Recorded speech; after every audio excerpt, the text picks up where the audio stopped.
educational resources to help parents become informed and in turn empowered to raise wholesome and healthy children. Families. Okay. Can you guys hear me? Okay, great. We are very grateful that Guy Ben-Zvi has come all the way from Israel, speaking on the topic of healing without medication. As many already know, Guy has developed a labor protocol in Israel where they have helped thousands of families live healthy lives without psychotropic medication. So please join me in welcoming Guy Ben-Zvi. I'm here. Everybody just can't see so well. Well, the closer you guys come forward, the better you'll see, and the slides are very, very important. So encourage all those in the back to fill the front rows. Anyway, I'll start my lecture. So this is a disclaimer. I won't read it, except for these two lines. I'm not a physician, I'm not a caregiver, I'm not a nutritionist, and not a naturopath. I'm a father and an entrepreneur. And I'll skip to the next page, which is my story in short, and actually why I'm here. So in my history, I'm 59 years old, I'm a kibbutznik. I am married to Orna, she stayed in Israel this time, and I have 5 children. I'm an ex-Israeli Air Force Cobra pilot. I was for many years Director of Research and Technology and CTO in high-tech companies. I founded a startup company called Pixar Technology around 2004, had my exit in 2008 when it was sold to a big German company called Zeiss that makes microscopes and lenses and stuff like that. And I continued there until 2013. I'm the founder of owner of Omega-3 Galil that makes omega-3 fish oil, or doesn't make but deals and handles and ships omega-3. You'll see that it's connected to my talk today. And my only formal education is an MBA from Kellogg's Northwestern. So I'm going to talk to you about a lot of technical stuff. These are things that I studied as an autodidactic. So in order to know the stuff I know, I read books and I communicate with scientists to start to understand nature. So how come a techie like me talks to you about nutrition and psychiatric disorders? And this is my story. Those of you that have internet and would like to get later this presentation, if you will press on this button that says my story, it will take you to a program on Israeli Channel 1, Arutz Echad, where they had a big feature on Friday. I know you don't watch on Friday, but it was filmed on on a holiday. But it was on prime time on TV, the story about my family and about my son and about omega-3. It's a long article or a video from Channel 1, you can see it, but it's in Hebrew without translation. So the story is the following. Out of the 5 children, the middle child was born, let's call it abnormal, and excuse me for using some words which may be not politically correct. So today you're not allowed to say disease, you say syndrome, symptoms. I'll be a little bit more straightforward. The child was not normal.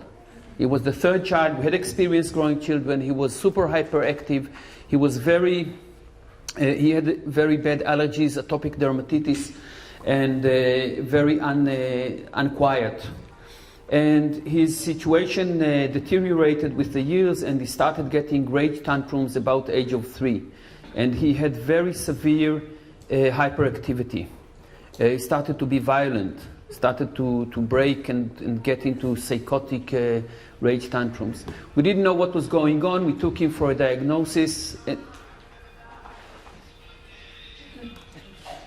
Somebody pick up the phone. So anytime a phone will ring, I will simply wait. So it's better that everybody turns their phones off now. Thank you. So we took him. He had no ADHD. He had no problem concentrating. He knew Kro and Chtov, reading and writing, before already in the kindergarten. He had no problem concentrating. But the big disaster, which was our big savior, it was our miracle, came at the age of 6.5, just before grade 1. He started having tics. When he started having tics, We took him to a psychiatrist. The psychiatrist took out the Bible of the psychiatrist, which is called DSM, and he opens it and he gives us question how the child behaves, what he has, obsessions, tics, rage tantrums, hyperactivity. He has Tourette disorder.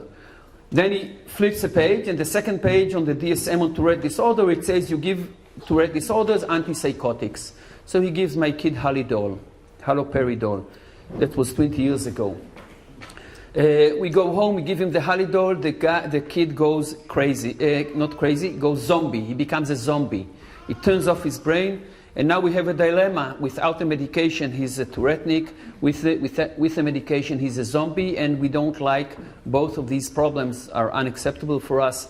We struggled with this for 1 year. We try taking him off the medication. The Tourette comes full-blown, and we're in a dead end. So we try alternatives. When he's about the age of 7, we try all kind of alternative treatments, homeopathy and herbal medicine and Chinese medicine and acupuncture and all kinds of things, magnets. Nothing helps him. Psychologists, nothing helps him.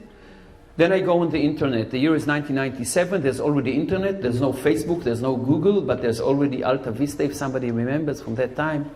And I click in Tourette syndrome. I find a support forum for Tourette families in Harvard Medical School, and which is a very well-known psychiatric medical school. Hello, my name is Guy. I'm from Israel, and I have a son with Tourette syndrome. Hi, Guy. What are you doing with your kid? I'm giving him Halidol. Watch out for the Halidol. If you ever saw the film One Flew Over the Cuckoo's Nest, that's what you're going to have at home with, Jack Nicholson and these zombies over there. I said, okay, I already have in my home, the Cuckoo's Nest is my home already. What do you propose to do? They say, nutrition. Okay, nutrition, talk to me. I know a little bit of chemistry. They say 3 things, and this is the most important takeaway from my talk today, and I will repeat it again and again and again, and you have it on the papers that I distributed. They told me 3 things. These 3 things have changed my family's life, thousands of people's lives, and may change your kid's life. 3 things, not in the order of importance. Take him down off sugar and starch, take him off processed food. Processed food means vegetable oils. And give him omega-3.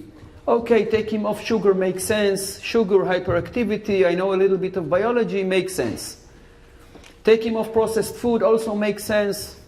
But we can't take the kid off. He's addicted to carbs. He's addicted to junk food. He eats cornflakes and Coca-Cola. That's what the kid is eating.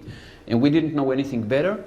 Okay, what about omega-3? They say there are 2 types of omega-3. There's vegetable omega-3 coming from, or plant omega-3 coming from flax oil. Today you have chia, you have hemp. At that time there were only flax, or you have fish oil.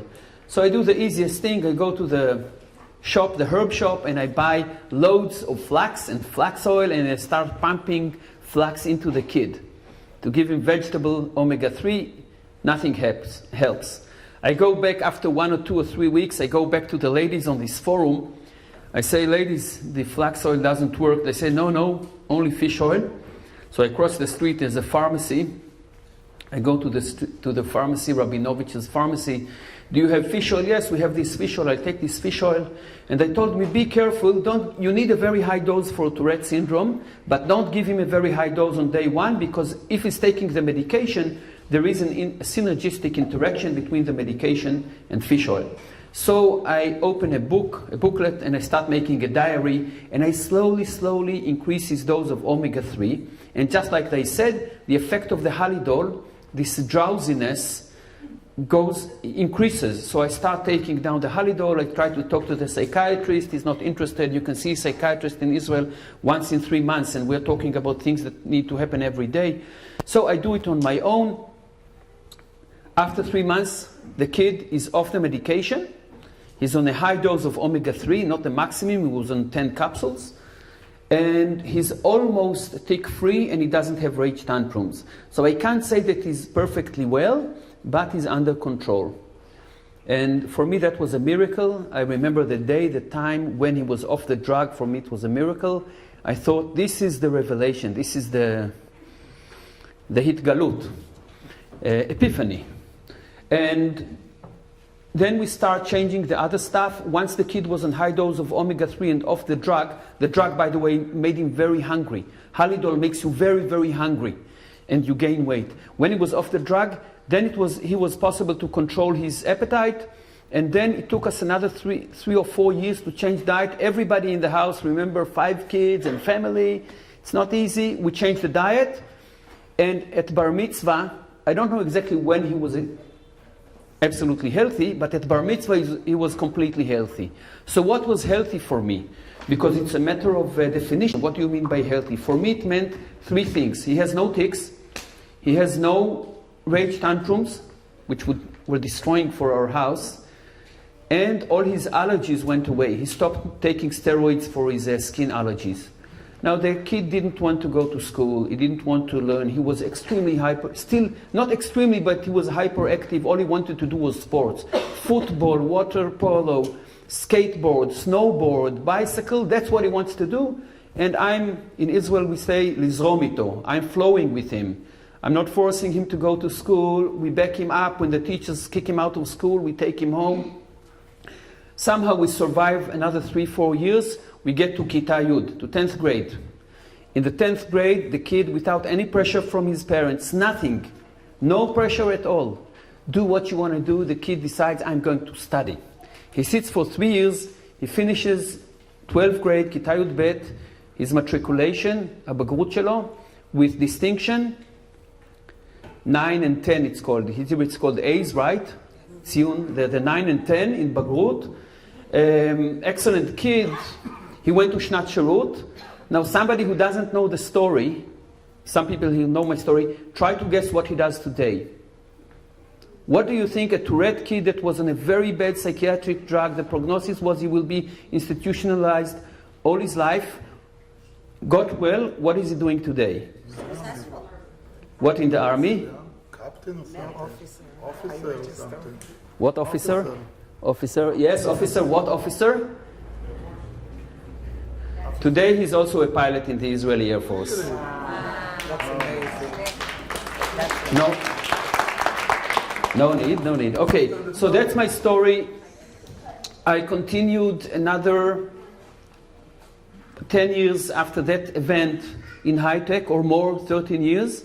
But when I stopped doing high tech, I decided this is what I want to do. I started giving lectures in Israel, and on the way we found that omega-3 from fish oil sometimes doesn't work. We found out along the way, very early, in the first or second year, we found out that sometimes it doesn't work. So first we thought maybe it was a placebo effect and it doesn't really work.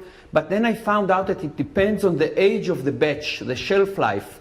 And I started opening the fish oil capsules, and I found out that they were simply rancid, like tasting bad, tasting like dead fish, and giving you burps. And I understood, because I understood chemistry, that we have a problem with the freshness and the storage conditions. So I started this company, Omega Galil, my fish oil company. I started it in order to have refrigerated fish oil for my kid, and then for myself, for my family, and around us. And then around 2010, and even more in 2013, when I left high tech, I came and started running this company with my wife, with the mission to give high quality fish oil to ADHD and Tourette kids in Israel. That is why we started the company. Eventually we found out that this helps many other people with many other ailments. But today, after this long speech about myself, I want to talk to you about this nutritional theory and why it works. What's the problem and why it works. Now, I promise to stay until the last question, until they kick us out from the shul, because they have to have a prayer here in the morning. So I have no limit on time. You will have dozens of questions. Please don't stop me in the middle, because I gave this lecture 200 or 300 times. And I know all the questions, and the answer to your question is the next slide. So write down your questions to the end, and I promise I will not go away before I answer all the questions. But if we stop for questions too much, we simply we'll never reach the end. Okay, so first of all, I want to claim that we are a sick society. I want to talk about 3 epidemics, and the definition of an epidemic is the rate of infection goes up exponentially. This is the meaning of an epidemic. It doesn't go up linearly. And I want to talk just about 3 out of many epidemics that we are sick with: autism, ADHD, and diabetes. First of all, let's look at diabetes. This is a graph. Maybe I'll move here, it will be easier. This is a graph from the CDC, the American CDC. Anybody can download it online. From 5 million people with diabetes in 1980 to 24 million in 2014, and it's still going up. This is called exponential. ADHD. You hardly had ADHD kids in the 1980s. This is the rate of growth. The latest results from Israel in 2015, the official results are 14.5% of kids in school from age 5 to 17 have ADHD and take ADHD medication like Ritalin or Concerta or one of these drugs. Autism, the situation is even worse. These results are from Denmark, and here at the end they added the results from Israel. The current CDC and Israeli Ministry of Health results are talking about 1 in every 80 kids in Israel and 1 in every 40 kids in the US is autistic. Now, if there's a doctor, is there a doctor in the audience? Good, because if there was an audience, they would tell you, no, it's a problem of diagnosis. They pull together many different diseases. That's true. But still, it doesn't explain the exponential growth. And if we project this forward, up, we're going to have 1 in every second kids in the USA in 2040 autistic. So who's going to take care of the autistic kids if every second kid is autistic? Now, it's worse with boys. It's 1 in 35, and it's 1 in 15 girls, but the epidemic is an epidemic.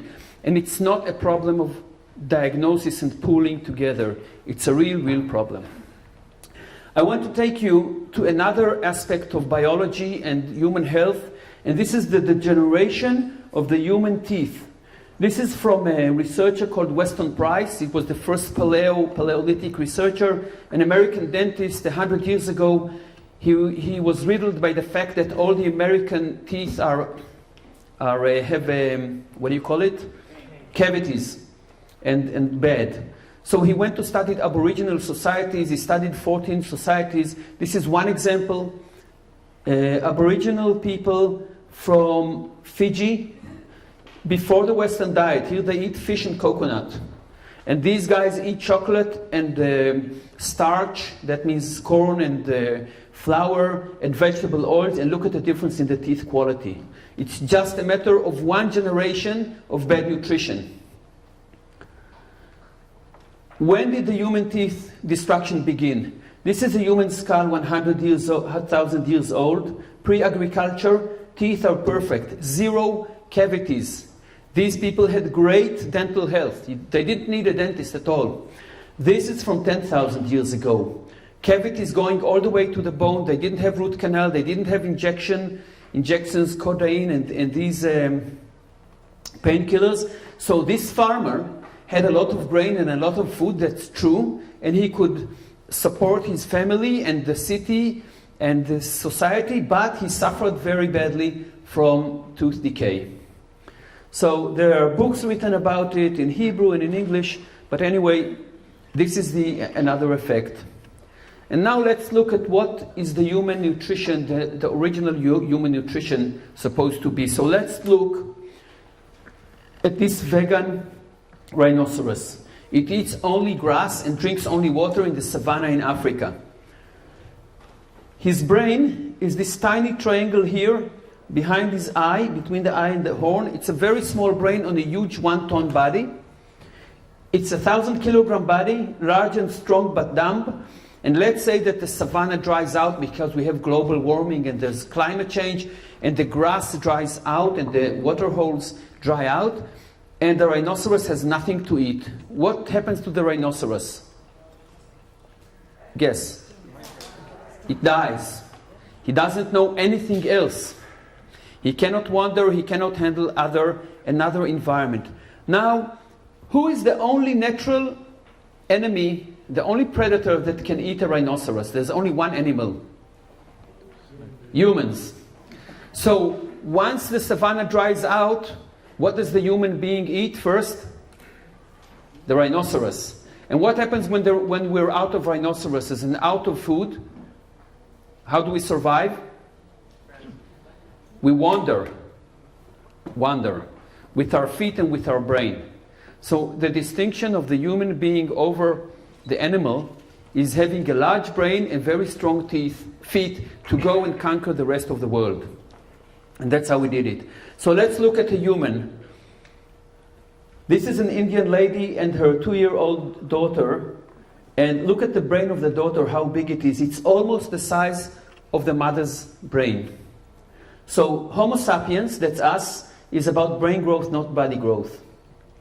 What is so special about Homo sapiens? Brain and not body. The body is protein and bone. That's what a rhinoceros and a zebra and a monkey all have. What do we have? Brain. And brain is made of fat. Which fat? Omega-3. So Michael Crawford, he's a professor from UK. He's a very important researcher. He says that what sets the man off from the beast? Omega-3. So much so that if you see two skulls, this is from the Neanderthal man, Homo neanderthalis, and this is Homo sapiens. You see the difference in the size of the frontal lobe of the skull? This is the difference between a fish oil eating or a fish food eat or a seafood eating human and the skull of a Neanderthal, and the Homo sapiens won this race. So the difference in brain volume of the frontal lobe is omega-3. This is what Michael Crawford claims. This is in a lecture that he gave, which I attended a few years ago, so I took this picture. And even in the Jewish tradition, also in the Christian tradition, fish is are a symbol of fertility because it is so important. And there's a good reason for that. Because all what Weston Price found, you remember from 2 slides ago, this researcher, he found out that all Aboriginal societies consume something from the sea or from the river or from the lake. So always there's fish involved. Some societies eat also seafood, like clams and stuff like that. I know that you don't eat it because you're religious, but still there are humankind, some of them that eat it. So that's very important. So let's get back to what happens today, because Guy, you're frightening us with what was in history. Let's see what happens today. This is the USDA new food pyramid. USDA stands for United States Department of Agriculture. So the guys who determine what you'll see on TV in commercials and what you have in your stores and what they will preach in school, what you'll eat, this pyramid is dictated by the interest of the agriculture industry in the US. So what you have here is a huge amount of grain. Yes, they call it whole grain, but it didn't help. A huge amount of vegetable oils, corn and soy, and sunflower and safflower, because that's what you grow in America, and a huge amount of fruit. Yes, they took down the white rice and the white starch in the new pyramid, but it didn't help. People were still sick. So people are still sick. Now, how do we know that this pyramid causes you to be nutrient deficient, malnourished? Look what appeared here, multivitamins. How come if you eat the USDA pyramid, everybody needs multivitamins? This means that you're not getting the right nutrients. It makes you sick. And that's why you eat bad food and you get your medicine, and the medicine is the multivitamin. So, Guy, you're frightening us with this terrible pyramid. What do you propose to do? This is what first thing I propose to do is to do elimination. I'm eliminating the base of the pyramid, eliminating the fruit, eliminating the starch, and what am I left with? The traditional food that all societies have been eating for thousands of years. Meat, poultry, fish, eggs, so animal products, dairy, which is also a kind of animal product. We are left with legume, of course, vegetables, and a little bit of fruit. What is a little bit of fruit? 1 fruit per day. Doesn't matter what it is as long as it's not a watermelon. Okay, so that's my suggestion. In order to make it simplified, I want to repeat the 3 sentences that I said in the beginning. The food pyramid mistakes are too much sugar and starch, too much omega-6 vegetable fat, and not enough omega-3. There is another very important point called vitamin D, not enough sun. I could give a whole lecture about this. My proposal, expose your kids and yourself as much as possible to sun without sunscreen. Sunscreen is a big fraud, it's a big lie. Don't go to vitamin D supplements unless you're really in bad condition. And that's all I'm going to say about vitamin D, even though it's a very, very important topic. Okay, so in order to make it even more simplified, I made my own food pyramid. I call it the Omega Diet Pyramid. And it talks about, I try to translate it to English, the basis for human nutrition is fat. The main source of energy, the most important nutrient for people is fat. So that's the bottom line. After that I have protein, then I have all the different vitamins, and on the top I have carbs. I don't say 0 carbs, I don't say don't eat carbs. I'm just saying flip the pyramid. Instead of having carbs on the bottom, have carbs on the top. On the top it means a small amount. Now you see that there's even sugar and starch here. It's okay to eat sugar and starch 1 time a week, but not every day, every meal. That's my message. So then you'll ask me, Guy, what about staple foods? Maybe you can't read it but in the back, but it says here grains of all type, white rice, sugar of all types, corn of all types, cornflakes, popcorns, kernel oil, corn, and starchy roots like potatoes, carrot, and beetroot. Maybe you think they're healthy, but they're starch, pure starch. I say this is not food for humans. I mean, it can be food for humans every once in a while, but not every day, every meal. So put a small slice of carrot in the salad, it's okay. It's not important at all. You don't need it at all nutritionally, but it's okay if it's there. Just don't make carrot juice, okay? Squashed carrot juice. So this is my message.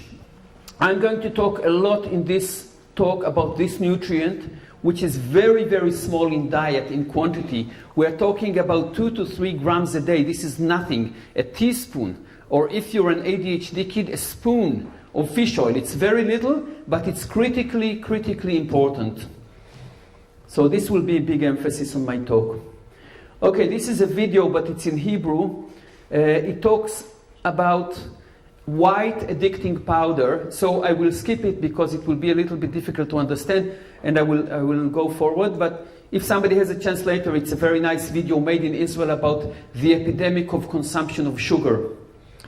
So I'll continue my 15 minutes on the white addicting sugar powder. It can appear like this, as a powder.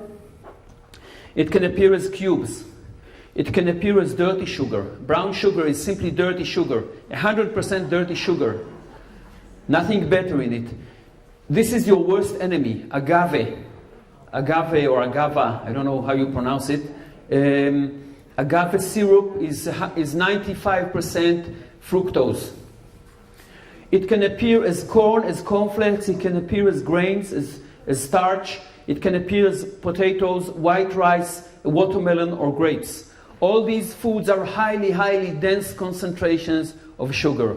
Now I want you to know that starch is sugar. When you say starch, you say sugar. It's exactly the same. You have enzymes in your saliva and in your stomach that take any piece of starch from a potato and turn it into glucose in your intestines, and it's like eating sugar. Sugar makes you fat, sugar makes you diabetic, sugar makes you heart disease, makes you obese. Sugar makes you sick. Not like strychnine or one of these poisons, like cyanide. Not a small amount, but if you eat it every day, in large amount, it makes you sick. Fat makes you healthy and slim. We'll talk more about fat later. One word about sugar. When you have high sugar in your blood, you probably heard about insulin. Your body cannot stand high sugar in your blood. The normal level is 100. I'm not sure if you use the same figures, but that's the normal level. When you go to 200, you're diabetic. When you go to 400 or 500, you start feeling dizzy. at 800 you faint, and in 1000 you die. Now the quantity of 100 is just, when 100, the normal level is 1 teaspoon of sugar, 5 grams in your whole blood, in your whole body. So it's a very small amount. So it's very dangerous to have high blood sugar. The body has a protection mechanism called insulin. And if anybody heard about type 2 diabetes, people are insulin resistant. I just want to explain to you what is the role of insulin. This is our blood flow. These molecules, circular molecules, are glucose. The glucose needs to get into the cell, into the muscle, and into the liver. Your pancreas excretes insulin. Insulin is like a key on the lock. It opens the lock, which opens the door and lets sugar in. So this is the role of insulin. So when sugar goes up in blood, pancreas excretes insulin. Insulin goes up, sugar in the blood goes down. Okay, this is the process. Okay, so let's take a look what happens when we go to a restaurant. I guess most of you have once in a while gone to a restaurant with your kids. At least you guys from Israel will surely emphasize with what I'm going to show. If anybody was in Israel and went into a Misada Aravit, Misada Mizrachit. Okay, so you go into the restaurant and your blood sugar is 100. You and your kids, everybody's healthy. The first thing that comes to the table in Israel is pita. I don't know what comes here. And then what's the next thing that comes for the children? What? French fries, chips. And what does the kid get to drink? Cola. This thing by itself is 70 grams of sugar. A small kid that weighs only 70 or 80 pounds gets 70 grams of sugar in a bolus, in 10 minutes. His sugar starts to spike. We said that he has 1 teaspoon, and this is 15 teaspoons. So from 100 is going to reach 1500, and in 1000 is going to die. So how does the body react? This is sugar spiking within 10 minutes, skyrocketing. The pancreas feels this, start injecting insulin. Insulin follows very quickly, goes to very high level. The child is still healthy, it's not type 2 diabetes, it's not diabetic. Sugar starts going down. The body cannot cope with this seesaw of sugar. And it doesn't know how to get rid of this insulin, this excess insulin. So when you have a situation with high insulin and low sugar, that's when you come type 2 diabetes. This is type 2 diabetes. The high amount of sugar at the beginning of the meal causing, that's called hyperglycemia, turning into hypoglycemia at the end or in the middle of the meal. This, if you repeat this 10,000 times, you're type 2 diabetic. This causes insulin resistance. The other thing we can see here is that your blood sugar, because of the high insulin, the blood sugar, and now stopped eating the French fries and the pita, you started eating meat, so you're eating fat and protein, which is good, your sugar drops down to 70. So what happens when your blood sugar is too low at the end of the meal? Somebody guess. You know, I'm sure. You're tired, you're fatigued, your vision starts closing, you're close to fainting. So what do you do at the end of the meal? What do you eat for dessert? Sugar. And what do you drink? Coffee. And those of us who have still not stopped this bad habit go out and smoke. The connection between nicotine, sugar, and caffeine, think of it, all those make you alert when you're drowsy. They keep you awake. What do? They activate a special hormone, a magic hormone, a key hormone in our life, which is called, anybody have an idea? Dopamine. Anybody heard of dopamine? These increase dopamine, which, by the way, you could have taken a pill of Ritalin. Here at the end, it does the same thing. So I'm going to talk about this. But let's look at the nutrition, and this is the last slide about sugar. So think if you have questions about sugar, because I'm going to leave this topic in 2 minutes. This is the vicious cycle, the roller coaster of sugar. Every 4 hours, the child needs to get his boost of sugar, otherwise he'll go to sleep. So in breakfast he has cornflakes, bagel, chocolate, and an orange juice. You know the chocolate de shachar? You have it here in America? Okay. You're nodding. I'm sad that you're nodding that you have chocolate de shachar. In the break, at 10 o'clock in the break, he has bread and fruit, which is also sugar. At lunch, he has rice, schnitzel, and pasta. At 4 o'clock, he has an energy bar or a snack, or if you're a really educated mother, you give him an apple, which is also sugar, or something like that.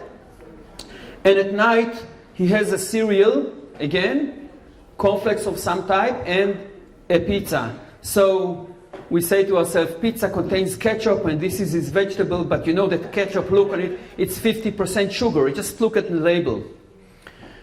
And when this boy is 35 years old, or she is 35 years old, they are so dependent on insulin and sugar that when the lady opens the refrigerator at night, it's the freezer with the ice cream, not here where you have the eggs to make an omelette. Think about it. I'm sure you met somebody that behaves like this. This is the direct result of consuming sugar, sugar, sugar.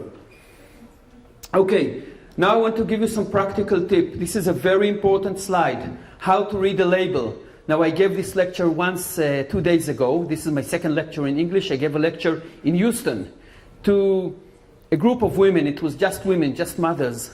And they said, but the labels in America are different. But then after I looked deeply, I saw that the labels in America are the same. They're just a bit more confusing. So I'll try to give you the tip how to know if the food is going to cause your kid to be diabetes at the age of 30 or 40, or if it's okay. So this is cornflakes alufim. It's cornflakes. My oldest daughter is 36 years old. She had it when she was a kid. So it's an endless product. It's forever. Cornflakes is forever. How to read the label. Sugar is our hidden enemy. And sugar is total carbs minus fibers. So I hope you can see, at least those in the front can see, in Israel you have the amount of each nutrient per 100 gram. We have to look at the amount per 100 grams. Sometimes your labels have it for ounces or something like that. So it's a little bit more complicated. In Israel, it's always per 100 grams. I'm looking only at two parameters.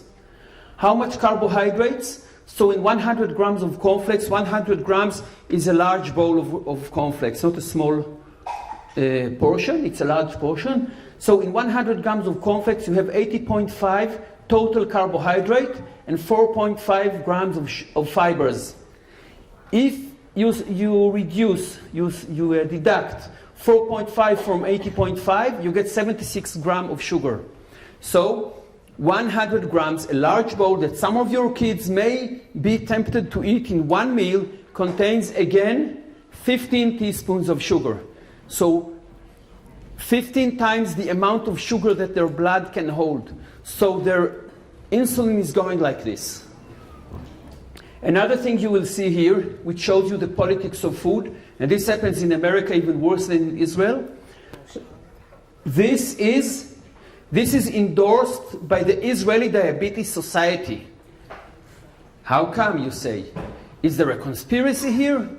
I don't know if this is a conspiracy, but there are 100,000 diabetic people, 30,000 of them are members in the Israeli Diabetes Society. To get recommendations from the Diabetes Society, they pay membership, and what they get is advice to eat pro-diabetic food. So this is something to show you how much industry is vested in your pyramid. Okay, so that was about sugar. Does anybody have questions about sugar? Or did they shock you enough? Yes? What can we give the kids as an alternative? We can't just tell them. So look, she's asking, what can we give her as an alternative? So I handed out pages that are in the entry if they didn't run out with my recommendations, and I will go over them during this presentation. Be with me in the presentation, I'll go to that at the end. Okay, now, just about sugar. What about sugar, alcohol, minus it or you don't? And also you want to ask about the artificial sweeteners. So the truth is that artificial sweeteners, any type, anything that's very sweet in your brain, in your mouth, will cause you to secrete insulin, and if sugar doesn't arrive there, it contributes more to type 2 diabetes, so it's even worse. Yes, there's no calories, but the problem with sugar is not the calories, it's the diabetes, it's the insulin resistance.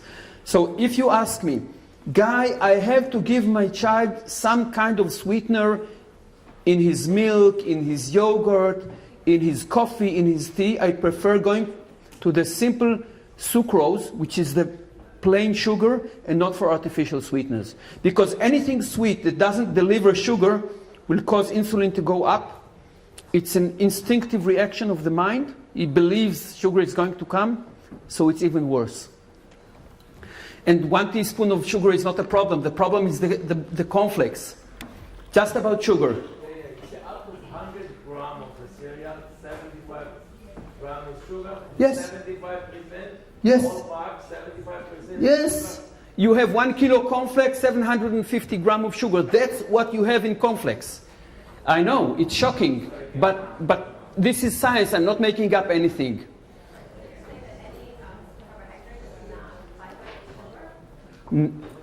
Also, every carbohydrate is a sugar, but dietary fibers do not turn quickly into sugar, so I'm not talking about them because they're not a problem, they're good. The dietary fiber that you have in a legume, in hummus and stuff like that, doesn't cause this. I'm talking about starch, not about dietary fiber. Ken, Lea, נכון? Chaya. What about? Honey, sugar. Sugar. Honey is sugar, water, highly concentrated sugar. What about coconut sugar? Coconut sugar, I don't know what it is. Is it very sweet or is it mildly sweet? It's milder than regular sugar. It's made from coconut. I don't know what it is. If I look at the label, I could tell. But I guess if it comes from coconut, it can't be very, very sweet. And if it's not very sweet, then probably it's better than the rest. Guys, let me go on, because we have a much more interesting discussion about fat, believe me. So fat is even more important. Right now we talked about what not to eat. Now we have to talk about what yes to eat. And it will be not less interesting. Okay, I want to talk about lipids. What is a lipid? A chain of carbon, hydrogen, and oxygen, if anybody studied biology or chemistry. Fat is a solid lipid. So when I say lipid and fat, I more or less mean the same thing. When fat melts, it is called an oil. So when I will say lipid, oil, and fat, chemically it's the same. There is another word used a lot, and you'll hear it and read about it, fatty acid. Fatty acid, a fatty acid is a single molecule of fat. Usually, fats, when they come in nature, like our subcutaneous fat or our visceral fat or animal fat, it comes as a triglyceride. So tri means 3. So 3 molecules of fat. When it is a single molecule, it is a fatty acid. But again, it's not so important to understand. Just know that many times it will confuse you. Fatty acid, fat, oil, and lipids, for the purpose of this lecture, it's the same.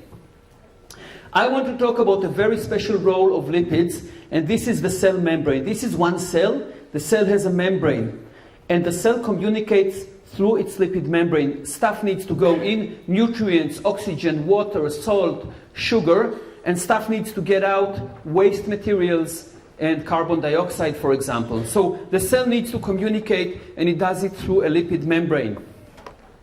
Cholesterol is a very unique lipid essential for any living cell. There's a lot of cholesterol here.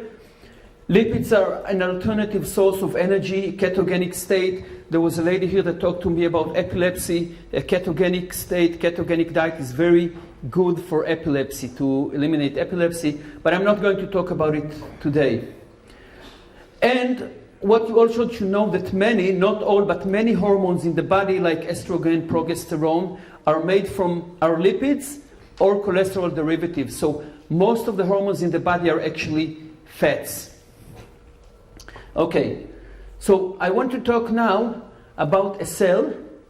I took out everything from the cell. You have water inside, water outside, and this is called a lipid bilayer. It's a double layer. You can see the orange heads and the dark tails and the yellow stuff. So the yellow stuff is the fat that's inside this membrane. And this membrane needs to let materials go in and materials go out because it needs to communicate. And for that, it has 2 sections. One section is made of saturated fat and cholesterol, and there it's like a picket fence. The molecules stand one next to the others like soldiers, and they can't move. It's rigid. Think butter. You put butter on bread, it's stable, and nothing penetrates, not even water. On the other hand, the areas which allow stuff to go in and out must be more fluid and more flexible, and they are made of unsaturated fat. And most of this unsaturated fat comes from marine sources, so things like fish oil. And these molecules look bent. They have many bends and nooks in them. And you see they are more far away and stuff can penetrate. So why is this important? And then I want to talk to you about the first bad fat, actually the only bad fat, which is trans fat. Has anybody heard of trans fat? Okay, at least two ladies here. And this side, nobody heard of trans fat. Everybody heard. Has anybody heard of cis fat? CIS? You heard. Okay. You're the holistic chiropractic. Okay. The important thing about trans fat is that it is not cis. That's why it's bad. So I'll try to explain this point because it's very important for your kids' nutrition. So I said that in this cell we have a rigid area or part which is made of saturated fat and doesn't let anything penetrate. Think of animal fat or butter, it's very rigid. And we have a fluid area, and this is called cis fat. This is the normal and natural way that fat arrives in life. In animals and in plants, most fat is cis fat, or unsaturated fat is cis fat. And now you want to make French fries for your kids at home. And you want them to treat them very well, and you buy an expensive olive oil, not just lousy, cheap corn oil. You want to spend good extra virgin olive oil, and you fill 10 centimeters of oil, something like this. In inches, it's 4 inches of oil. And you start heating it on the gas, on the flame. And it heats up, excuse me for speaking Celsius, centigrade. I don't know in Fahrenheit yet. When do you put the chips inside, the fries? When it starts rising smoke. It doesn't boil. Oil doesn't boil by itself, but at around 220 degrees C, anybody know in Fahrenheit how much that is? The smoke point? 350, 400. Just before it starts smoking out, you put the French fries in, you leave it there for 15 minutes, and it cooks. What happens to it? You started off with olive oil. This is a cis molecule of olive oil, oleic acid. It has a bend, and because of this bend, it is liquid. It doesn't freeze until you put it in the fridge. But in the human body, okay. And then you heated it up to 350 degrees Fahrenheit. And somewhere on the way at 250 degrees, this molecule became straight, like a stick, and then it is called trans. So this is trans, a straight molecule. And then, when you finish making chips and you take the oil out, you let it cool down, you see this grease. This grease is margarine. This is trans fat. So you take this oil, you dump it in the sink, you clean it very well, the mesh and everything, you get rid of all this margarine, it goes down to the Atlantic with the sewage, and some fish will get ADHD. The big problem is that the chips, the potatoes, if you squeeze them, you'll see a fatty substance come out. This has a huge fraction of trans fat. And this trans fat goes into your kid's brain and stops the neuronal transmission. So trans goes to your brain, it also goes to your skin. If you eat it a lot, your skin will become hard and less flexible. And trans food fools the brain, and you see we have it liquid here, fluid. And now when I press the click again, the trans fat slowly turns this into something very similar to saturated fat. So chemically, it is unsaturated, it's still olive oil, but mechanically, the isomer it's called, it's very, very rigid, and this is the big problem of trans fat, so you don't want to do it. So now the next question you should ask me, Guy, what should we cook with? So this is the next slide.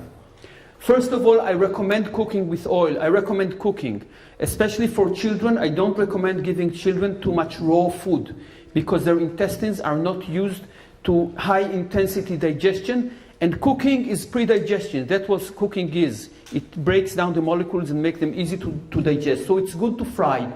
But I recommend to fry shallow frying or pan frying. The reason is that when you put, let's say, a quarter of an inch, 5 millimeters, 4 millimeters of oil, before you make the omelette, for how many minutes do you let the oil heat up? 1-2 minutes, right? It's hot, you pour the eggs, or you pour the schnitzel, or you put in vegetables, and the sound you hear is a sizzling tss, and you see fumes coming up. This is water vapor. And at what temperature does water boil? 100 Celsius? 212. Okay, 212 in Fahrenheit. At that temperature, when it boils, when water boils, it cools down the oil. It doesn't let the oil transify, and it doesn't let the oil burn. So the food actually eliminates the possibility of transification that we spoke about before. So I recommend to do it. With what type of fat? 2 types of animal fat that contain high saturated fractions, so butter and animal fat. I don't say you have to use them together because it's not kosher, but separately it's very good to use them. Coconut oil, which is highly saturated, and olive oil. If anybody told you that olive oil gets destroyed in pan frying, they were wrong. It's not a problem, it doesn't burn, so it's excellent for this. Let's say you want to do deep frying. In general, I'm against deep frying because you also burn the food, and the burnt food contains toxic materials. Sometimes they can be carcinogenic. If anybody heard about the metacrylamide that they found in potato chips, in fries. But if you do that, do it only in saturated fat. So animal fat is excellent for that, or coconut or palm oil, which is also saturated. So what about all the oils we have in our refrigerator or in our home, in our kitchen? Canola, corn, soy, safflower, sesame, sunflower, cotton. All these are very highly unsaturated omega-6 oils that I recommend not to heat them because they very, very quickly oxidize and they will become rancid just by cooking in an oven, in the pan, or definitely in deep frying. So please, my suggestion is not to use them for frying at all. Grapeseed oil. What? Grapeseed oil. I don't know exactly what grapeseed oil. You're the second one. They asked me also in Houston. Obviously, it's very popular. I don't know what it is. We have to find out if grapeseed is saturated or unsaturated. Avocado oil is good. Avocado oil, I also heard a lot in America. I heard you, avocado oil is olive oil. I actually should have written olive/avocado because avocado is oleic acid. So it's very good. About the grapeseed, I don't know. We have to look it up. Sometimes people ask me, Guy, what about omega-3 plant oils? Like hemp, chia, flax oil, or even canola.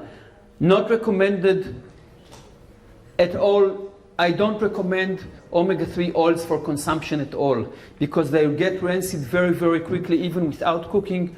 So if you want to eat flax or chia seeds, eat them as seeds.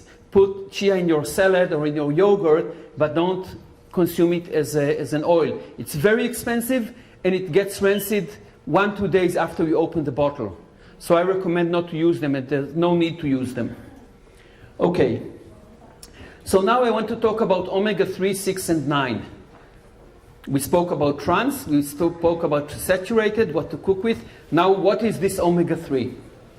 Omega-3 is not a substance, omega-3 is a property. Like hair can be black, red, or blonde, a fat can be 3, 6, 9, or 5, or 7. Okay, so it's not a material. There are many omega-3 fats, but only 3 are required for your brain. Actually, only 2 are required for your brain and body. There are 3, but only 2 are required. This is a mistake here. Please ignore it. EPA. Oh, there's another mistake here. It should have said EPA and DHA. Excuse me, when I translated it from Hebrew, something went wrong here, a miss.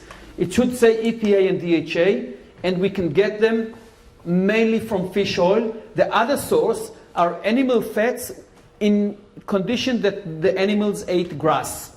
The good thing about fish, they always eat grass, seaweed, and plankton, and stuff like that. So if you can get beef and chickens and eggs and milk that ate only grass, then you can get it also from them. But the most convenient way is fish oil. So what about ALA, the plant omega-3, the third one here? it's irrelevant and with no functional role in our body. I remind you that when my kid got tons of flax oil, nothing happened, nothing helped. So why does everybody talk about plant omega-3? And this is the reason, and that's the difference between healthy and non-healthy people. Healthy people convert plant omega-3 from flax to fish oil in their body. So each one of your bodies is a factory for making fish oil. But most of us are very inefficient in doing this. So women convert 10%, average men convert 5%, but my kid with Tourette syndrome converted 0.5%. And this can be tested, and it's well known, it's very scientific. We know there are genetic differences in this ability. So our sick kids are poor converters. So for our ADHD kids or my Tourette syndrome kid, only EPA and DHA. What do they look like? It's not so important. This is a molecule of omega-6. This is a molecule of omega-3. Black circles are carbon. This is called a carbon chain. Red circles are hydrogens, and blue are oxygen. And when we say omega-3, I'll just explain it and then go forward. 1, 2, 3 atoms from the end, from the omega end. If you have an unsaturated carbon, then it's called omega-3. If it's on the first carbon is the 6th one, it's called omega-6. This is the only difference. It's a very, very small difference. You can visually see they are very similar. But this difference is the difference between life and death, between being healthy or being sick. It's really, really critical. You have a lot of omega-6 in your diet. You have very little omega-3 in your diet. And if you're a poor converter, you will be diseased. Another thing that's important about this omega-3, it is extremely sensitive to oxidation. And someone here asked me, one of the guys asked me, you did, why is it that in research we see that a low dose of omega-3 is good, and when you go to a high dose, you get negative effects? And the reason is that when you give a very high dose of omega-3, if you don't supplement with vitamin E, the omega-3 starts to oxidize in your body, and it gives a negative effect. So that's very important. And also in the papers I handed out, I emphasize the need for vitamin E. Okay, so now let's look at EPA and DHA. We'll talk about these two and explain why they are so important. And I call them the master adjuster of the body defense systems. You can have EPA from omega-3 or arachidonic acid from omega-6. The EPA comes from fish or from animals that ate grass, and arachidonic acid comes from grain or from animals that ate grain, which is most of the animal products in America and in Israel. And we have three mechanisms, three systems of defense in our body. They can be either omega-3 or omega-6. The first defense system, when you have a fight, when you're in a war, when you're hunting or somebody is hunting you, you get injured, you start bleeding. You need a system that will stop this bleeding. This is called, these are the platelets, the blood clotting system. But somebody needs to raise a flag and say, hey, we have an injury, blood is flowing out. And this somebody is called thromboxane. It's a hormone. If it's made from omega-3, it rings a bell, it raises a flag, but the minute that the blood clot is formed and blood stops flowing, it shuts down. It says stop clotting. Otherwise, we'll have an internal clot and we'll have a stroke. If your thromboxane is made from omega-6, it sometimes creates an artificial flag, usually around the bifurcation of the blood vessels or around the, what do you call them? The valves, around the valves. And then you get an internal blood clot, and then you get a stroke. It can be a brain stroke or a heart stroke or a clot in the lungs. And that's very deadly. So we prefer to have omega-3. The second defense mechanism is the allergic system. It's one part of the immune system. You're exposed to an allergen in your skin, in your eyes, in your airways, or in your lungs, and you have a positive allergy. How can an allergy be positive? Think about an allergen or some dust going into your eyes. You have to have tears to wash it away. Think of something getting into your nose. You have to sneeze. This is an allergic reaction, but it's good. the worst thing that can happen, you have smoke in your lungs because you've been around the fire. And then you have an allergic reaction, you have this mucus, and you, you spit it out, and you're healthy again. Everything's fine. This is on the right side. On the left side, you can sometimes be exposed to a little bit of dust, a little bit of pollen, and you get an allergic autoimmune reaction. And the worst case scenario, you get asthma. And asthma is deadly if you don't give steroids or antihistamines. So in this case, the allergic reaction doesn't stop. It continues autoimmunely until you give a medication. So these people, I hope you don't have anyone in your family, but if you do, you know that they must have these steroid dispensers in the pocket in case they're exposed to some mite dust or something like that. The last defense system is the internal immune system. So the allergy system works outside, and then you have the internal immune system. It's a hormone called a prostaglandin, or prostaglandins. If you have omega-3 prostaglandins, let's say, very bad injury, a dog bit you, and his teeth penetrated your blood vessels, and he injected bacteria into your blood vessels. This would cause you within hours an infection, and you die from blood infection. Your body always has an immune system on the ready to attack these bacteria. And this is started by prostaglandins, that again, they feel injury inside, they feel a pathogen, and they call the immune system, start activating the T cells and the B cells and the macrophages, all kinds of names, which attack and kill and consume actually the bacteria or the viruses. So this is good. If you're on the right side, you will have a reaction which is appropriate to the type of infection. If you're on the left side, one injury can cause, like it's very common, I show here arthritis, that sports people have, inflammation of the joint.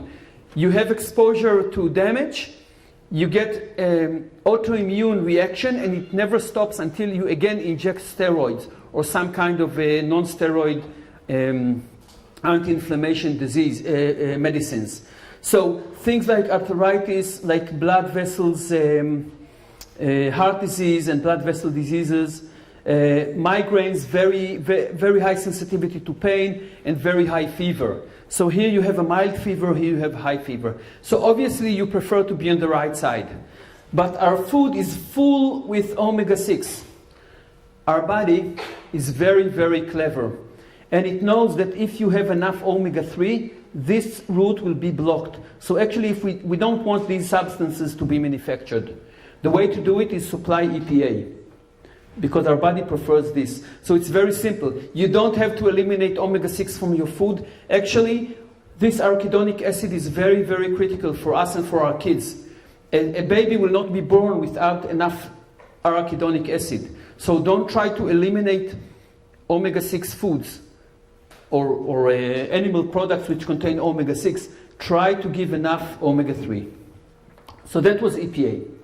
Now I want to talk about the other one that you have in fish oil, which is DHA. DHA is the master molecule of the brain. If this is a microscopic, or this is a sketch, but this is what you'd see if you look with a high magnification microscope, you'd see nerve cells talking with each other through electric wires, which are called neurons or axons. And you will find omega-3 in two places. One, this is the protecting sheet around the neurons that protect it, they're insulated from the water, the water environment. Anybody knows what it is called? Myelin. Good for you. So the first place you will see the highest concentration of omega-3 DHA in the body is myelin. If you eat myelin, you're almost eating pure DHA. Very high level. Something like 40 or 50% of the myelin is DHA. 20% of it is cholesterol, which is also very important. The other place you will find DHA is in the synapse. The synapse is the switch of the brain where two neurons meet and they have to transmit neural conduction from one to the other. So let's dig a little bit deeper. This is a neuron. If you have too much arachidonic acid, omega-6, and not enough DHA, the arachidonic acid here will generate this prostaglandin that I showed before, which will start an autoimmune reaction in the brain that actually eats the myelin. And you get lesions in the myelin itself. And this causes slower nerve conduction. You actually can measure and see that people with severe ADHD, first if you do an autopsy on ADHD people, you see these lesions, these wounds in the myelin, and you can actually measure the speed of conduction and see that it is slower than healthy people. You get an inflamed brain, and in extreme cases, you will get multiple sclerosis, which is when the neuron becomes completely naked of myelin and all neural transmission simply stops, and you want to move your hand, but it doesn't move. If, on the other hand, you have enough EPA and DHA in your diet, this simply stops. It just does not happen. But your brain does need an immune reaction because it is injured all the time. It just needs to be controlled. So that's the first place why it's so critical to have a lot of omega-3 in the myelin. The second place is the synapse. So this is a long nerve cell. This is the end of the axon. And here at the end of the axons you have vesicles called synaptic vesicles containing neurotransmitters, for example dopamine. And now let's see what happens when an electric signal arrives at the end. So this is the electric signal. It meets these vesicles. It causes the vesicles to meld or to fuse with the membrane and to pour the contents into the synaptic cleft. This is a very, very narrow channel that contains water. These molecules of dopamine sit on receptors, are recepted by receptors, and when all these receptors are occupied by dopamine, this neuron fires forward. And this is the switching of the brain on and off. And this happens 1 billion times a second in your brain. What happens to this dopamine after it is released? It is absorbed back by a process called reuptake back into the presynapse. So this cycle makes the nerve ready to fire again. What distinguishes this action, or what makes it so special, is that both emission of dopamine and reuptake of dopamine have to go through the membrane. And what I explained, the makeup of this membrane is critical for the efficiency of these two processes. It has to go on-off very, very quickly, within milliseconds, on-off. We have some other neurotransmitters, dopamine, serotonin. I'll talk a bit about serotonin, GABA, acetylcholine, nitric oxide, and some more. But I want to emphasize the dopamine today because it's the key player in ADHD. I want to repeat again this process in order to explain to you now, I'm getting into psychiatry, what do psychiatric drugs do? And all psychiatric drugs block this process. So I'll emphasize it again for you mothers who are tempted maybe to give psychiatric drugs to their kids like I did to my kid. So you have an electrical signal, dopamine emission, dopamine reception, electrical signal forwarded, dopamine released, and dopamine reuptake. The drug that my kid got, Haldol, simply puts a block on here. It's a plug on the receptors that inhibits reception and inhibits the transmission. Other type of medicines that you can hear the names today, more modern medicines, but they do the same. Something called Risperidone, another one called Zyprexa, and there are many others, newer antipsychotics, but all of them, what they do, they block dopamine reception. So it's like putting a resistor on the electrical conduit, on the electrical wire, to slow it down. And it really slows you down. The problem is that too much of it can kill you. The other type, which are more common, are the reuptake inhibitors. Ritalin and Concerta and Vivance and Adderall. These guys, they don't put a plug here, they put a plug on the transporter. So they inhibit reuptake. When you inhibit reuptake, the dwell time of dopamine in the synapse is longer, and there's a better chance that you will have neural conduction. So it increases the effect of dopamine. There are also, I'll talk a little bit about SSRIs, which block the same thing, things like Prozac and Cipralex. They do the same thing, but in other neurons in the brain. But I want again to go back to the membrane, You remember I said it has to be rigid and fluid at the same time, so you need a high level of DHA and EPA. You do need arachidonic acid omega-6, otherwise it won't work. You need a high level of cholesterol, but you don't want trans fat. So we're going back into the deep frying problem and the processed food problem. Okay. A word about cholesterol. Cholesterol is critical for the brain. It's a fatty small molecule. It's major component of myelin. It's critical for all live cells. There is no living cell on Earth. No living cell on Earth that does not contain it, and it's a raw material for many hormones, vitamin D, steroid hormones, and sex hormones. What is LDL? Every one of you, at least the grown-ups, had your blood test and you measured your lipid profile and they told you you have bad cholesterol, good cholesterol, blah, blah, LDL, HDL. So I want to tell you that LDL is not cholesterol. LDL is a huge molecule, this big, and cholesterol is a tiny dot in here. So LDL is a huge protein ball, and LDL and cholesterol is a small molecule. And LDL carries cholesterol in your blood because cholesterol is not miscible in water. It's a fatty acid.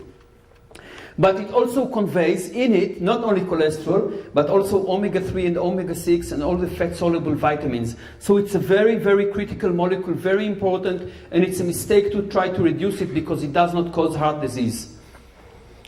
HDL is this small guy, very, very similar, slightly smaller in size, and the job of HDL is to take fatty acid residues from the body back to the liver.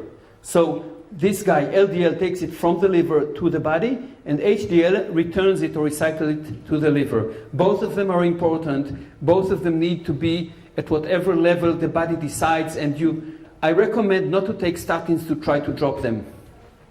So, in summary, low cholesterol disrupts all bodily functions, including the brain. Low cholesterol is associated with neurodegeneration and multiple diseases. Do not reduce cholesterol artificially. And I saw blood tests of hundreds of people with psychiatric disorders, and they are extremely low. You can find people with 150, 140. The US NIH or FDA or whoever says in America, they say, or the AHA, the American Heart Association, say the maximum is 200. I say the minimum is 250. Below 250, you're prone to have a disease, and if you go too low, it will affect your brain seriously and your longevity. So thanks that there are no doctors here, because now I would be getting tomatoes at my face. It happens when there are doctors in the audience. Okay, I'll skip this one. Maybe I'll just show. There are many sources for cholesterol because it's so critical. It's made in the liver, in the adrenal gland, in the sex organs, in the testes, and you absorb it also nutritionally from the diet through the intestines. And it has many functions in the body: fat digestion by the bile, bone production by vitamin D, reproduction control by the sex hormones, muscle growth and body growth by anabolic steroids. So again, I just want to emphasize, cholesterol is critical, its level is self-regulated, and don't reduce it. Let your body decide. Generally, people who consume more fat food have higher cholesterol because they need to. Cholesterol is important for digestion of fat. So don't be afraid. If you eat a lot of fat, your cholesterol goes up. It's perfectly fine. I have 400. I'm 59. I'm completely healthy. I have no problem, and I haven't gone to see the doctor for 10 years. Not even to do my checkup test, because I know that if I'll go and have my checkup, exactly, I'll be sick, because they measure 50 parameters and one of them will be out of scale. And they'll start frightening me. Guy, you have to take statins, you have to take blood pressure lowering nonsense and stuff. So I simply don't go to see the doctor anymore. I'm not telling here anybody not to go to see the doctor. I'm just saying what I do. And also my wife doesn't go. We don't go for a checkup. I do go to see the doctor. I ride motorcycles. I have injuries. I break my shoulder or my leg. I go to the hospital. I get a cast, and sometimes I get an operation. So I'm not anti-medicine. They can do wonders and save your life if you turn over with your motorcycle. Vitamin E. I said that vitamin E is critical. I want to give you hints. Which foods give you vitamin E? Vitamin E is exclusively coming from plants and especially from seeds. The very fatty seeds always contain vitamin E, so I highly recommend them. Things like hazelnuts, almonds, sunflower seeds, wheat germ, olives, peanuts. For some reason they write sun-dried tomatoes. I don't know if it's true. Now, let's say that you are using drugs, not narcotic drugs, but medication, also narcotic drugs. Or you're suffering from allergies or chronic disease, or you're a very intensive athlete that gets injured all the time. If you don't consume these foods in high quantities, and high quantities I mean something for a grown-up which is about 50 grams. What is 50 grams? A handful of seeds of whatever type. If you don't do that, I recommend to consume vitamin E. And I will show you at the end of the talk my dose calculator for omega-3 for different diseases. I always recommend vitamin E because my company caters especially for people with diseases, all kinds of diseases. So by definition, if you're sick, if you have any kind of chronic inflammation, by definition you will be vitamin E deficient. It's part of the definition of inflammation. So vitamin E is also critical, like cholesterol, like omega-3. What does dopamine do? Why is dopamine so critical? Because it's in charge of the pleasure-reward pathway. There is a small area in the brain called the nucleus accumbens. It's not important to remember. What is important is to know that all these stimuli, like music, sex, caffeine, nicotine, Ritalin, phenidate, cocaine, sugar, they all cause elevation of dopamine in the nucleus accumbens. And this drives learning and drives activity. And what type of activities? Things needed for hunting, for survival. Concentration, movement, persistence, and aggression. And if this is well adjusted, you will be the perfect survivor, the perfect hunter. But if it's over-regulated, then movement becomes tics, persistence becomes OCD, aggression becomes psychosis, and it's addicting. You look for this stimuli more and more and more. And it turns out that the lower your omega-3 level in the brain, the more you seek this type of compensation. So addiction and low omega-3 go hand in hand. There's a lot of research about that. And I'll show you later that weaning off phenidate, all these psychiatric drugs, you need to increase your omega-3 in the brain. Okay, let's talk about psychiatric disorders and dopamine. Dopamine is called the predator hormone. It's in charge of two activities that are related to hunting. First, concentration during tracking and ambush. So you have to wind up your arrow and your bow and wait for the prey to come. And then the explosive physical action during the fight, which releases adrenaline and causes you to be ready for the fight. Things like sugar, caffeine, cocaine, and amphetamines increase dopamine's activity. This is why before a battle, the soldier drinks coffee with a lot of sugar and smokes a cigarette. Or takes Ritalin, by the way, because Ritalin was given to jet fighters in the war and also to infantry. What happens if you have dopamine deficiency in the synapse? The first problem you see with low dopamine is attention deficit. That's what happens to ADD kids, even before they're hyperactive. You cannot concentrate if you don't have high enough dopamine. The next thing you see is jumping from one mission to another. Hyperactive kids, different than hyperactive grown-ups, kids need constant stimuli. And if he can't concentrate on one stimulus, he will go to the next one. And you'll see a kid jumping from basketball to reading, to watching television, to beating his brother, or being beaten by his sister, and changing these activities. So, and we call him and this is hyperactivity, but not mission-oriented, jumping from one mission to the other. In the elderly, this is loss of memory. So the inability to study is the same as loss of memory in the elderly people. And these guys suffer from low academic performance due to lack of attention, regardless of IQ. You may be born with 150 IQ. If you cannot repeat in shul, you will not learn your prayers or your Talmud or your Gemara or mathematics or whatever. You have to be able to be persistent. All these are on the spectrum of ADHD. What happens in too much dopamine? Hyperattention, you're obsessive, you're mission-oriented, you throw 1,000 times to the basketball and then you get to the NBA. You strive for motion perfection, you're athletic. In extreme cases, you have tics over movement, so vocal tics and motion tics. Very extreme cases, you get psychosis. So you can get psychosis from cocaine or from Ritalin, or just from having a very high level of dopamine. But these guys have very high academic performance, again, regardless of IQ, because they simply manage to play chess for 1,000 games in a row, or to play the piano, or to throw a basketball, or to repeat mathematics, whatever they like. These guys excel in what they like. And if you know people with Tourette and OCD, you'll see they are very high performers academically. These guys are also very creative because together with dopamine they also have high serotonin, which makes them feel very good with themselves.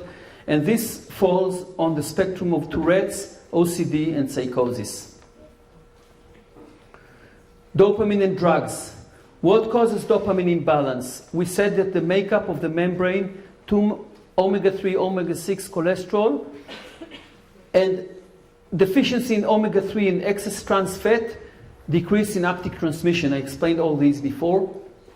Things which are dopamine enhancers like sugar, nicotine, caffeine, cocaine, amphetamines, Ritalin can partially compensate for reduced... Yeah, it was bound to happen. So these things, they increase your attention and your alertness, but for a limited time. You know, the coffee goes away, you need another cigarette. What do dopamine enhancers like Ritalin do? They delay the reuptake of dopamine from the synapse, so they are called DRI, dopamine reuptake inhibitors, and they increase the half-life and the chance to trigger a synaptic firing or neuronal transmission. They increase attention for a limited time until disposed of by the liver. The liver recognizes Ritalin as a foreign substance, and within 4, 5, 6 hours it goes out and you have a rebound. They may cause side effects like loss of appetite, tics, aggression, obsessive behaviors, and psychosis, because it's very difficult to control the exact amount of dopamine. Slightly too high dose, you'll get these side effects, and anybody who tried Ritalin can report about himself or others that they see these side effects. And the positive effects of Ritalin declines with time because the synapses get used to a high level of Ritalin, and this is called up or down regulation, and basically this is addiction. So it's not addiction causing you craving like for cocaine, but the meaning of addiction here is that if you won't get your dose, your situation will be worse than before the drug. So you have a child with mild ADHD. You give him Ritalin for 1 year. His performance improves. Then his brain gets used to it and performance starts to deteriorate. You say the drug doesn't work. You take away the drug and his performance becomes worse than the beginning. So minus. If he was at 0, now he becomes minus. That's the meaning of addiction here. It's not that you have to get your dose, but your performance is worse without the drug, even though you think it doesn't work. So that's the problem with these drugs. The dopamine suppressors like Ldl and Risperdal block dopamine receptors. I explained that in the synaptic membrane. They depress hyperactivity, tics, and obsessions.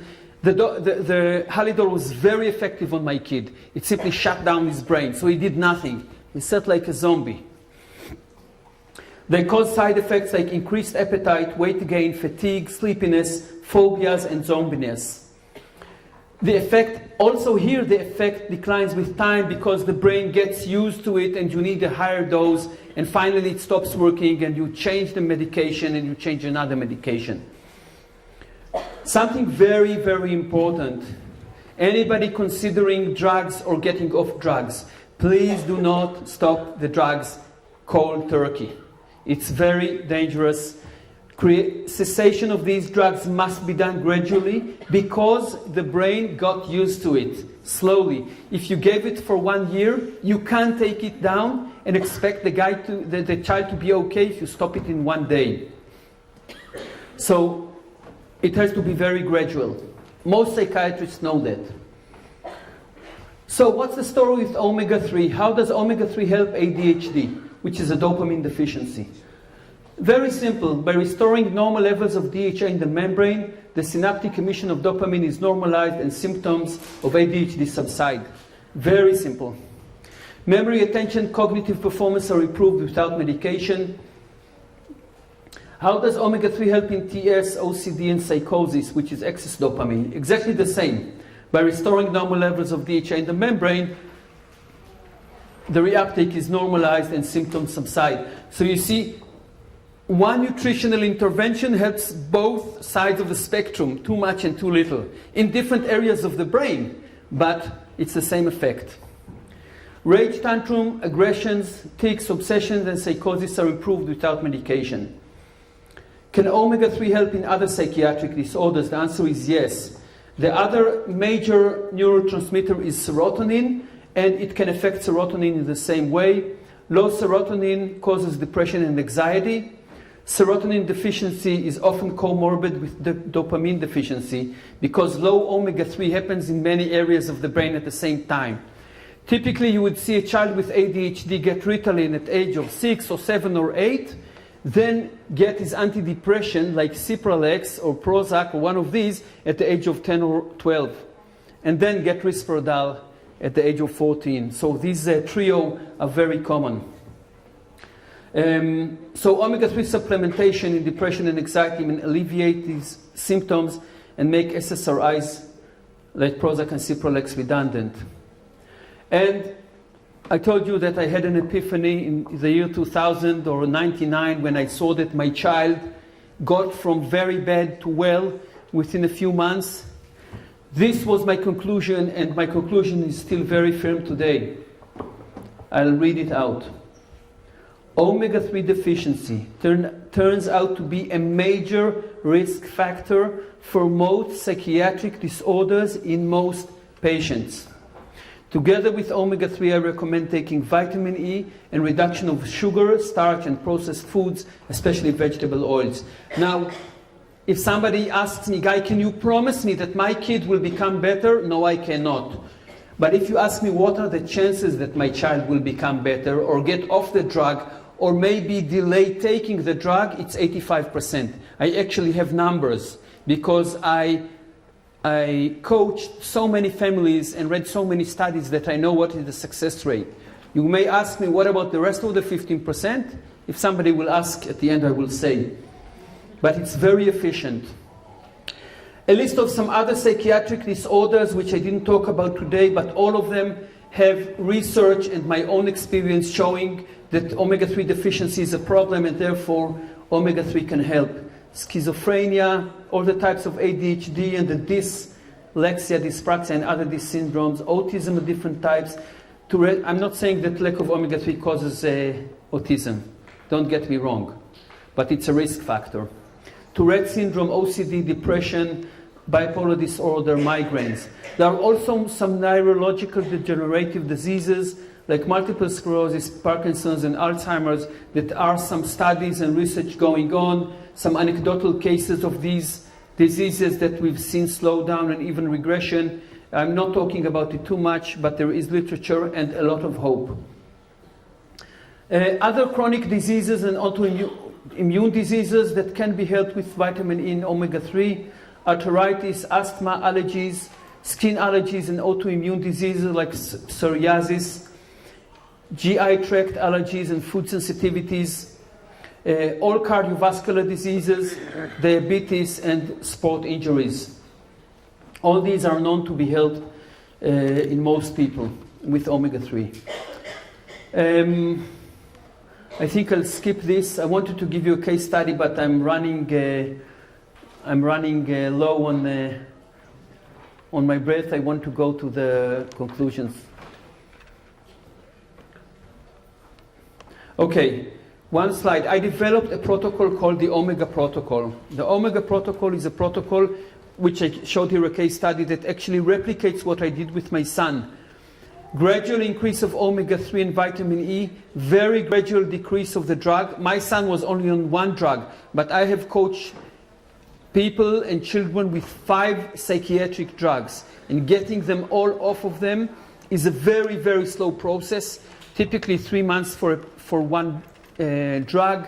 If you're talking about 2 drugs, it's half a year, 4 drugs, it can even reach a year, but at the end it is very successful. So the protocol is an interactive process that works on the internet. There's a special server that allows you to interact with it. Unfortunately, it's not in English, it's only in Hebrew. So right now, only speakers of Hebrew can do it. I have had some customers from the US do it, but only those that can speak Hebrew.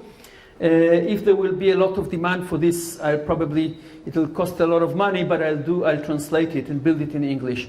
The nutritional changes are very simple. Reduce starch and sugar, reduce vegetable oils, add fish oil and vitamin E at the recommended dose, and taper it down very, very slowly. Typically parents, let's say 50% of the parents consult with a psychiatrist. I give them a recommendation, me or there are other coaches that do this. We give them a recommendation, they go to the psychiatrist, they give a prescription for a lower dose. Some parents, those that are sick and tired with psychiatry, do it on their own decision. I don't take decisions on this. I recommend to the parents, and it's their decision what to do. And this is called the Omega Protocol. I thought of showing it here, but I will skip it. Just believe me that it exists. How efficient is the protocol? It is very efficient. This is a survey I did in 2014, so 4 years ago, about depression and anxiety customers that I had. So the way you rate your quality of life in psychology is a very known parameter today. Usually you have quality of life on the scale of 7 or the scale of 5. I went for a scale of 5. In the scale of 5, 1, the red 1 is hell, and 5 is heaven, okay? Gehenom vegan Eden. So you want to be as close as you can to 5, and definitely you want to be above 3. 3 is an acceptable quality of life. Anything above 3, your life is positive. You come up early in the morning with a smile. If you're 4, you're very happy. If you're 5, you're ecstatic. But if it's 1, it's a disaster. So the red lines are before the protocol, the blue lines after the protocol. So this guy, number 94, began the protocol at 1, finished at 4. This guy began at 1, finished at 4.5. And you can see the ratio between the red and the blue. This is the improvement. There are some guys who didn't improve, and that's what I told you. Not everybody sees improvement. So this is a depression and anxiety. Also, there's a count of the number of drugs they had. I don't want to go over it, but most of them were completely off the drugs at the end. This is for OCD. 14 cases here. Again, you can see the huge difference between the red at the beginning and the blue at the end. Here there's one that didn't see any benefit, and again we're disturbed why he did not. But on average, they saw a huge improvement, and almost all of them are over 3. This is ADHD. Obviously, you have much more here because you have much more ADHD than OCD. Again, you can see the same picture. The blue is much higher than the red. And this is Tourette syndrome. Tourette syndrome is a rare disease. It's not as common as ADHD, but there's a bias here to Tourette because my story is about Tourette. So when people in Israel write Tourette syndrome, they get to our website faster, so there's a big bias here. But there's not so many Tourette's in the community, but still you can see how effective the protocol is. So it really works. Now the question, if anybody here ever bought fish oil, you will see even on the internet, on TV, in ads, if you go to a consultant, a nutritionist, a naturopath, what is more important, EPA or DHA? And this has actually been studied very thoroughly, and I studied the studies, and my conclusion, I don't want to bug you too much, this is a meta-analysis of 20 studies that checked what effects made the depression. And some of them gave high EPA, some gave high DHA, and the results are the following. EPA to DHA in a ratio of 2 to 1 in the favor of EPA gave 25 to 30% improvement compared to placebo. So in a clinical setting, an improvement of 30% is huge. It's not disputable. However, those that gave high DHA here showed either null results or even negative results compared to placebo. That means that giving high DHA not only doesn't help, it also may cause damage. And we actually see this in many studies in ADHD. They try to push a lot of DHA with no EPA. I don't want to go too deep into it. It doesn't work. My recommendation is stick to my recommendation, which is 2:1. And this is the product that I sell. I'm not saying this because I sell the product. I sell this product only because of these results, which are from more than 10 years ago. Summary. Okay, I'm in the end. Sugar and starch increase psychiatric disorders and are addictive. Saturated fat is always healthy. Eat it without limits. Unsaturated fat is complicated. EPA is critical for regulated immune system. DHA is critical for functional nervous system. These are completely different functions, but they both come from fish oil. Luckily, fish accumulate these from the food chain for us. Omega-6 arachidonic acid is damaging only if omega-3 deficient. So don't take those, especially vegans tell you, I don't need omega-3, I will stop omega-6 because the ratio is important. This is not true. Everybody needs omega-6. It's very crucial. Just you need to have enough omega-3. That's okay. Trans fat is always bad. So vegetable oil, only vegetable oil is the source of trans fat. So I recommend not to use it, except for olive oil, as I showed, or avocado oil, which are good. EPA to DHA ratio is important. Go to approximately 2:1 in favor of EPA. It does not have to be exactly the same. Psychiatric drugs block dopamine serotonin transmission and are addictive or habit forming, while fish oil normalizes the membranes and the dopamine serotonin levels. Fish oil at a relevant dose provides 60 to 70% of the solution. So if people ask me, Guy, what helped your kid? Reducing sugar or starch or adding fish oil? I say adding fish oil is 60 to 70% of the improvement. So you can see the improvement before you do any change with sugar, before you take Coca-Cola out of your house, before you take cornflakes and bagels out of your house. You can see an improvement with omega-3, and then the child will be more open for changes. So sugar and starch and processed food reduction provides 30 to 40% of solution. By the way, I have many customers with kids with Tourette and OCD, and I always complain that around Purim and Rosh Hashanah and Pesach, tics get worse. Why? Because these are meals loaded with sugar. So matzahs and chocolate, shachar, is very bad for kids with tics. We saw one case study. Actually, I didn't show you the case study because I felt tired. Maybe you were tired. But there are hundreds of such cases, really hundreds of cases. It works in most cases, but requires persistence, weeks and months, not hours and days. So if Ritalin works in 5 hours, omega-3 works in 5 weeks. This is food, not a drug. So summer vacation without medication. Is there an alternative to Ritalin? Yes.